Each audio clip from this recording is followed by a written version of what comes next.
Kijana anapaswa kujua kwamba ajira sio kile kitu alichokisomea. Ajira ni kitu kile cha umbiwa. Ajira namba moja ni kile kitu ambacho kiko ndani yake. Ile kipawa ambacho Mungu amempa, ile shauku ambayo Mungu amempa na ile kusudi ambayo iko ndani yake ndio ajira. Kwa hiyo cha kwanza afanye kitu kinaitwa self discovery, yani kwamba ajitafute kujua ndani yake kuna kitu gani. Kisha akishatambua afanye kitu kinaitwa self mastery, kwa maana aanze kukichochea na kukilea hicho kitu. Then ndo afanye manifestation, maana yake sasa akitoe akilete duniani ili watu wengine wanufaike nacho. Ni kama mbegu anapochukua mkulima anapoenda kuipanda. Ile mbegu mkulima anapoibeba anajua ndani yake imebeba matunda. Japokuwa yule ambaye sio mkulima hawezi kujua thamani ile mbegu. Lakini mkulima anapochukua ile mbegu anaipeleka shambani, analima, anatoka jasho, anapigwa na jua, anapigwa na mvua, anaipanda, anaipalilia, anaimwagilia, anaweka mbolea. Kisha matunda baada ya muda fulani yanatoka. Na matunda yanapotokea, yule mkulima, watu wote ambao wanamuona kama anateseka wanaanza kumtafuta. Kwa nini? Kwa sababu kila mwanadamu anapenda matunda, lakini watu wengi hatupendi ile mbegu na mchakato wa kuweza kuifanya mbegu kwa matunda. Kwa kila mwanadamu ambaye unamuona, kila kijana unamuona Tanzania, ndani yake ipo mbegu ya ukuu na mafanikio. Anachotakiwa yeye ni kuweza kuitafuta, kujua mbegu gani kaibeba. Mimi nimekuwa mnenaji au msemaji katika ile eneo kwa sababu hiki ni kipawa changu. Hii ni mbegu. Lakini nimetumia miaka karibia 10 kuijenga huu uwezo. Tangu mwaka 2015 nimekuwa katika space ya kujifunza. Nina watu ambao tunaita mentors au wale walimu wangu ambao wamenifundisha kwa muda mrefu. Na si kwamba nimekutana nao katika namna ya mwilini hivi, lakini nimekupitia YouTube nimekuwa nikiwasikiliza. Mfano mzuri, mtu aliyenijenga sana mimi ni mtu anaitwa Dr. Miles Monroe ambaye alishafariki, lakini mafundisho yake yapo katika YouTube na unaweza kujifunza. Lakini wapo wengine ambao unawafuatilia. Kwa mfano kwa Kiafrika nina kijana ambaye namfuatilia sana na ananivutia. Ni South Africa anaitwa Vuthi Sembekwayo. Kwa hiyo nimejifunza na huyu ni mtu ambaye kafanikiwa sana na hajatumia taaluma yake kuweza kufikia hapo, katumia kipawa chake. Lakini taaluma ameweza kuiembed, ameweza kuiunganisha katika ule uwezo ambao Mungu amempea. Mwisho wa siku ameweza kutengeneza kampuni ambayo imeajiri vijana wengi. Wakati tunaelekea huko, kuna kitu ni kama najiuliza. Yawezekana mfumo wa elimu haukubebi, wewe mwenyewe ndio umeanza kujitafuta kwa sababu umehitimu chuo kikuu, alafu ukaanza kujitafuta mwenyewe kilicho ndani yako. Yawezekana kuna mahali mfumo wetu wa elimu haumuunganishi huyu kijana na kitu kilicho ndani yake. Sio yawezekana. Tatizo kubwa tulilonalo, ajira ni secondary problem. Tatizo la secondary. Secondary nini kwa Kiswahili? Elimu ya sekondari. Tuseme hivi ni tatizo la pili. Tatizo la msingi ni elimu. Elimu inakutengenezea mtazamo. Elimu inakutengenezea maarifa na ujuzi. Elimu inakutengenezea uwezo wa kuziona fursa au kuiona matatizo na kuyageuza kuwa fursa. Sasa elimu yetu, changamoto yetu kubwa sana, haituandai sisi kuweza kujitafuta na kutambua ndani yetu tumebeba vipawa gani. Na unajua ubaya zaidi ambao mimi nakosa kuwalaumu vijana ni mmoja. Sisi tunaanza kufundishwa tukiwa bado hatujitambui. Nikiwa mdogo kabisa mzazi wangu ananipeleka shule.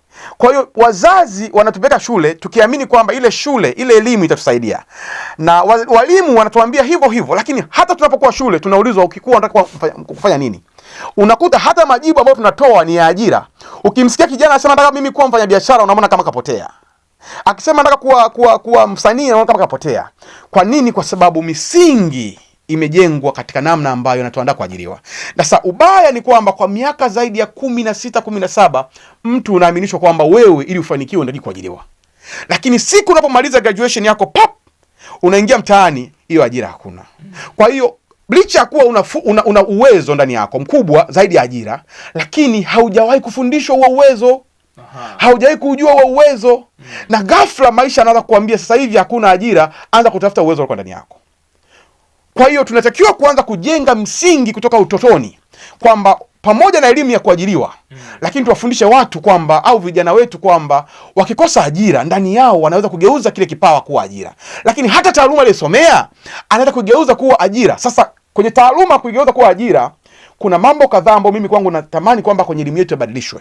Kwa mfano, sisi tunaposoma shule tunaweka mtu wa kwanza, mtu wa pili, mtu wa tatu. Kwa hiyo tunashindana badala ya kushirikiana. Ukiniweka mimi wa kwanza na mwingine wa mwisho, yule wa mwisho utajiona yeye ni wa duni, na yule wa kwanza utajiona yeye ni akili zaidi. Ndio maana wasomi wengi wana kitu kinaitwa kwa Kiingereza kinaitwa intellectual arrogance. Wanakuwa ni wasomi wenye viburi vya kujiona kwamba wamesoma, lakini ukweli aina ya maarifa walionayo, pengine ukweli walifaulu darasani, wana akili, lakini je, yanaweza kufanya kazi katika ulimwengu halisi? Kwa hiyo kuna sema skill mismatch, yani kwamba ule ujuzi ulionao wa shule na ujuzi unaotakiwa kwenye soko la ajira vinakuwa haviendani. Sasa inachotakiwa ni kimoja, hatuwezi sasa kuanza kulaumu mambo yaliyotokea, kwa sababu maisha tulionao leo yamejengwa jana na maisha tutakayojenga kesho yanajengwa leo. Vijana wa leo ndio tutaamua kesho yetu, au vijana wetu au watoto wetu wawe na maisha gani. Sisi tumejengewa haya na wazazi wetu, na pengine wao waliamini ni jambo sahihi, lakini kuna mahali limefeli. Na tatizo wakati mwingi tunataka kulitazama kama fursa na sio kama mwisho wa safari, kwa sababu Mungu ametupa bado nafasi ya kuendelea kuwa hai, ametupa akili na utashi wa kuweza kutambua. Basi tutambue pale ambapo tulikosea, tutengeneze mifumo ya kuweza kuboresha na kuweza kurekebisha, ili kwamba kesho tusiendelee kulia kilio cha leo. Sawa. Kuna kitu ambacho good luck ni kama naanza kukuelewa, ndio lakini nabaki nyuma ili nielewe vizuri kwa niaba ya msikilizaji. Vijana wengi ukizungumza nao kwa vipindi ambavyo nimefanya kwa zaidi ya miaka 10 sasa, wengi wanakuambia hata nikitaka kujiajiri bado sina mtaji.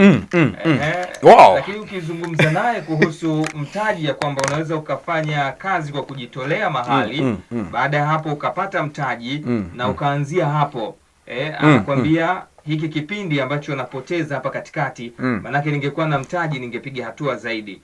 Mheshimiwa Waziri mwenye dhamana ya ofisi ya Rais maendeleo ya vijana, Joel Nanauka, kwenye mengi anayosema, na kwamba anasema kwamba chochote ukipewa bure, kama hujikitolea jasho, kina nafasi kubwa ya kupotea.